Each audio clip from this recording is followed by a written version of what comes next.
नमस्कार मित्रांनो, स्वागत आहे तुमचं JB अकॅडमीमध्ये, जिथे तुम्हाला सामान्य ज्ञान आणि चालू घडामोडीची ताजी आणि खात्रीशीर माहिती मिळते. तुम्ही स्पर्धा परीक्षा देत असाल, कोणत्याही नोकरीची तयारी करत असाल किंवा फक्त ज्ञान वाढवायचं असेल, तर तुम्ही योग्य ठिकाणी आला आहात. आज आपण जाणून घेणार आहोत काही महत्त्वाच्या चालू घडामोडी, ज्यामध्ये तुमच्या तयारीत भर पडेल आणि तुम्ही परीक्षेत बाजी माराल. चला तर मग सुरुवात करूया आजच्या महत्त्वाच्या अपडेट्सना.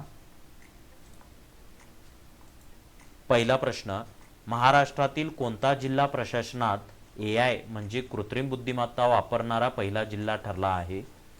तर या प्रश्नाचे उत्तर सिंधुदुर्ग जिल्हा, जो 1 मे 2025 पासून प्रशासनात AI वापर करून तंत्रज्ञानामध्ये भर टाकली आहे. पुढील प्रश्न, प्रशासकीय कामात AI वापरायची सुरुवात महाराष्ट्रात कधी झाली? तर महाराष्ट्र दिन 1 मे पासून ही नवी प्रणाली सुरू करण्यात आली आहे, जी 2025 मध्ये लागू करण्यात आली. खालीलपैकी कोणत्या विभागामध्ये कृत्रिम बुद्धिमत्ता वापरण्यात येणार आहे? तर AI चा वापर हा आरोग्य, परिवहन, पोलीस आणि वन विभागामध्ये याचा वापर केला जाणार आहे. AI वापरामुळे प्रशासनात काय फायदा होऊ शकतो? तर AI वापरल्यामुळे कार्यक्षमता, अचूकता, पारदर्शकता वाढण्यामध्ये महत्त्व होणार आहे. एक राज्य एक ग्रामीण बँक हे धोरण भारतात कधीपासून लागू झाले? तर हे धोरण 1 मे 2025 पासून देशभर लागू करण्यात आले आहे. एक राज्य एक ग्रामीण बँक धोरण कोणत्या संस्थेच्या शिफारशीनुसार लागू करण्यात आले आहे? तर नाबार्डच्या शिफारशीनुसार हे धोरण राबवण्यात आले आहे. महाराष्ट्रातील विद्यमान प्रादेशिक ग्रामीण बँका एकत्र करून कोणती एक बँक स्थापन होणार आहे? तर धोरणाअंतर्गत महाराष्ट्रातील सर्व RRBs एकत्र करून एकच बँक तयार होईल. 2025 मध्ये लोकसभेत किती सुधारणासह वित्त विधेयक मंजूर करण्यात आले आहे? तर 35 सुधारणासहित अर्थसंकल्पाशी संबंधित वित्त विधेयक मंजूर करण्यात आले आहे. वित्त विधेयक हे खालीलपैकी कोणत्या प्रकारच्या विधेयकात येते? तर हे वित्त विधेयक हे मनी बिल प्रकारामध्ये मोडते व त्यास राज्यसभेचा मर्यादित अधिकार असतो. संसदेतील कोणत्या सभागृहात सर्वप्रथम वित्त विधेयक मांडले जाते? तर लोकसभेमध्ये आर्थिक विषयावरील प्रमुख सभागृह आहे, म्हणून मनी बिल तिथे प्रथम सादर केले जाते. संसदेत मनी बिल मंजुरीसाठी राज्यसभेला किती दिवसांचा कालावधी लागतो? तर 14 दिवसासाठी मनी बिल राज्यसभेमध्ये ठेवले जाते. वेळेत कृती न केल्यास ते मंजूर आहे असे समजले जाते. 6व्या वित्त आयोगाच्या अध्यक्षपदी नुकतीच कोणाची नियुक्ती करण्यात आली? तर मुकेश खुल्लर हे निवृत्त IAS अधिकारी असून त्यांची अध्यक्षपदी नियुक्ती झाली आहे. भारतीय वित्त आयोग स्थापन करण्याचे अधिकार कोणाला आहेत? तर भारताचे राष्ट्रपती हे वेळोवेळी वित्त आयोगाची स्थापना करत असतात. वित्त आयोग स्थापन करण्यामागचा मुख्य उद्देश काय आहे? तर वित्त आयोगाचा उद्देश म्हणजे राज्य किंवा केंद्र सरकारमध्ये आर्थिक संसाधनाचे न्याय्य वाटप करणे हे असते. वित्त आयोगाची स्थापना भारताच्या कोणत्या अनुच्छेदाअंतर्गत केली जाते? वित्त आयोगाची या ठिकाणी कलम क्रमांक 280 नुसार भारतात प्रत्येक 5 वर्षांनी वित्त आयोग स्थापन केले जाते. 2025 मध्ये भारतातील सर्वाधिक श्रीमंत महिला म्हणून कोणाला घोषित करण्यात आले आहे? तर HCL टेक्नॉलॉजीच्या अध्यक्षा रोशनी नाडर यांना भारतातील सर्वात श्रीमंत महिला ठरवण्यात आले आहे. रोशनी नाडर कोणत्या कंपनीशी संबंधित आहेत? तर त्या HCL टेक्नॉलॉजी या कंपनीचे नेतृत्व करत असून संस्थापक शिव नाडर यांची कन्या आहेत. रोशनी नाडर यांची एकूण संपत्ती अंदाजे किती आहे? तर 2025 पर्यंत 84,330 कोटी इतकी आहे.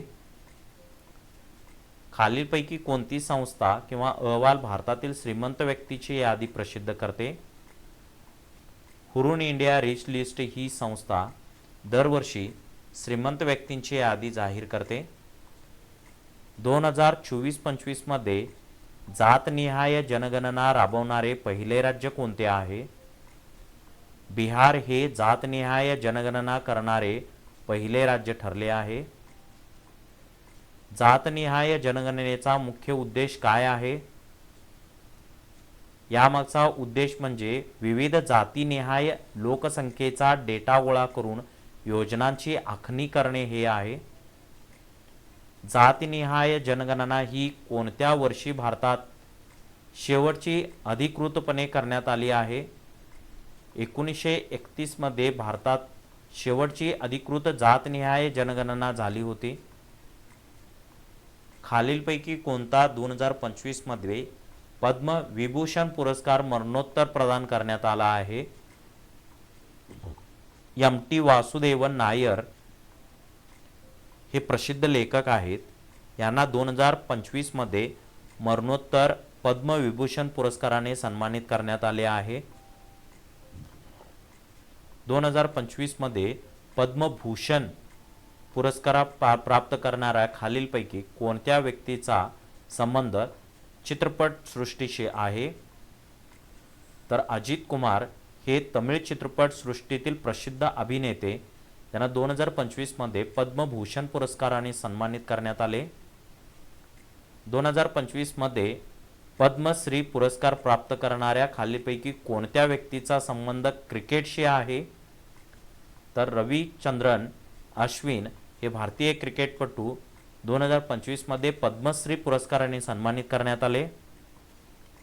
2025 मध्ये पद्मभूषण पुरस्कार प्राप्त करणाऱ्या खालीलपैकी कोणत्या व्यक्तीचा संबंध संगीत क्षेत्राशी आहे?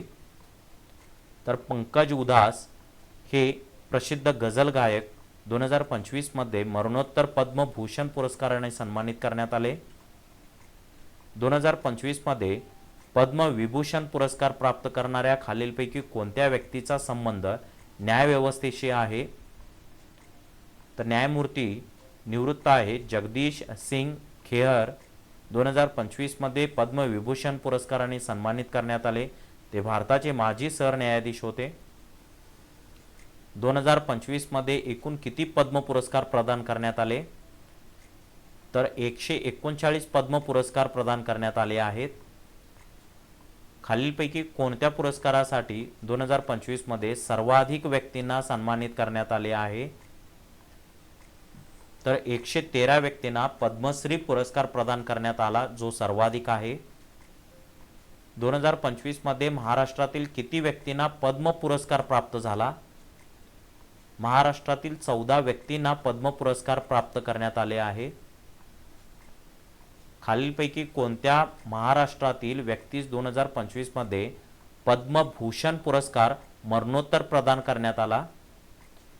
तर प्रसिद्ध गझल गायक पंकज उधास यांना 2025 मध्ये मरणोत्तर पद्मभूषण पुरस्काराने सन्मानित करण्यात आले. खालीलपैकी कोणत्या महाराष्ट्रातील व्यक्तीस 2025 मध्ये पद्मश्री पुरस्कार प्रदान करण्यात आला? चित्रपट दिग्दर्शक शेखर कपूर यांना 2025 मध्ये पद्मश्री पुरस्काराने सन्मानित करण्यात आले आहे. खालीलपैकी कोणत्या पुरस्कारासाठी 2025 मध्ये सर्वात कमी व्यक्तींना सन्मानित करण्यात आले आहे? 2025 मध्ये केवळ 7 व्यक्तींना पद्मविभूषण पुरस्कार प्रदान करण्यात आला, जो सर्वात कमी होता. खालीलपैकी कोणत्या महाराष्ट्रातील व्यक्तीस 2025 मध्ये पद्मश्री पुरस्कार प्रदान करण्यात आला? तर कॉलिग्राफर अच्युत रामचंद्र पळस यांना 2025 मध्ये पद्मश्री पुरस्काराने सन्मानित करण्यात आले आहे.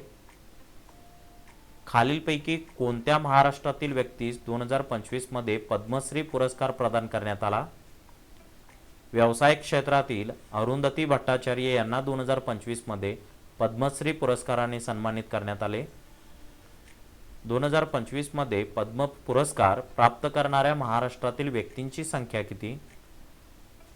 तर महाराष्ट्रातील 14 व्यक्तींना पद्म पुरस्कार प्रदान करण्यात आला आहे. मित्रांनो, हाच होता आजचा व्हिडिओ. महत्त्वाच्या चालू घडामोडींना वेगवान आढावा. आशा आहे की तुम्हाला ही माहिती उपयोगी वाटली असेल. जर तुम्हाला आमचा प्रयत्न आवडला असेल तर लाईक करा, तुमच्या मित्रासोबत शेअर करा.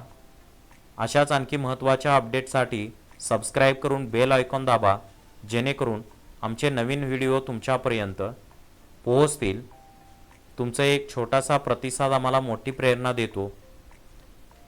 धन्यवाद. पुन्हा भेटूया पुढील व्हिडिओमध्ये.